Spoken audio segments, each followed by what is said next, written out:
और JUI महंगाई मुकाम मार्च की तैयारियां मुकम्मल हो चुकी हैं। काफिलों की आमद कुछ देर में शुरू हो जाएगी। JUI के रजाकार अंसारुल इस्लाम ने जलसागाह की सिक्योरिटी संभाल ली है। हमारे नुमाइंदे अकील अहमद इस वक्त मौजूद हैं JUI के जलसागाह में। क्या सूरत हाल है उनसे जानते हैं। अकील बताइएगा।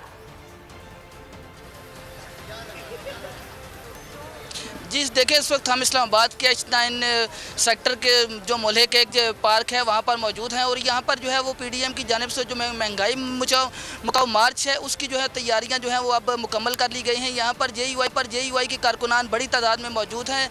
रावलपिंडी इस्लामाबाद से जो खास करके कारकुनान है वो यहाँ पर पहुँच चुके हैं, जबकि दूसरे सूबों से और दूसरे शहरों से जो काफ़िले हैं वो रवां दवा हैं और बताया ये जा रहा है कि वो रात तक यहाँ पहुँचेंगे। अगर यहाँ ये जलसागाह की बात की जाए तो यहाँ पर जो है वो तैयारियाँ मुकम्मल ली गई हैं। यहाँ पर जो है वो जगह जगह पर यहाँ पर खैमे लगाए गए हैं और कारकुनान की जो रिहाइश का इंतज़ाम किया गया है। यहाँ पर जब कारकुनान से बात की गई तो उनका बताना था कि वो यहाँ पर जो है वो 3 से 4 दिन की तैयारी करके आए हैं। तो कारकुनान अपने साथ कपड़े और दीगर जो लवाजमात हैं वो भी साथ भी यहाँ पर लेकर आए हैं, क्योंकि यहाँ पर रज़ाकारों की बड़ी तादाद है, कारकुनान की बड़ी तादाद है। तो यहाँ पर जो है वो छोटे छोटे फ्रूट के स्टॉल्स भी लग चुके हैं। अगर सिक्योरिटी की बात की जाए तो JUI के जो रज़ाकार टीम है अंसारुल इस्लाम, उन्होंने ये जलसागाह की सिक्योरिटी संभाल ली है और हर आने जाने वाले की चेकिंग की जा रही है। जबकि जो इस्लामाबाद इंतज़ामिया की जानिब से इस्लामाबाद पुलिस और FC के जो नौजवान है वो भी यहाँ पर जो है वो तैनात किए गए हैं।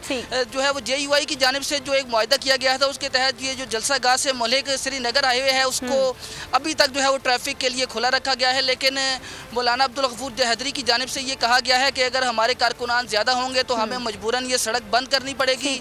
तो अब ये जो JUI की तैयारियां मुकम्मल कर ली गई हैं। इस बारे मजीद भी आपसे अपडेट्स लेते रहेंगे। फिलवक्त के लिए आपका शुक्रिया।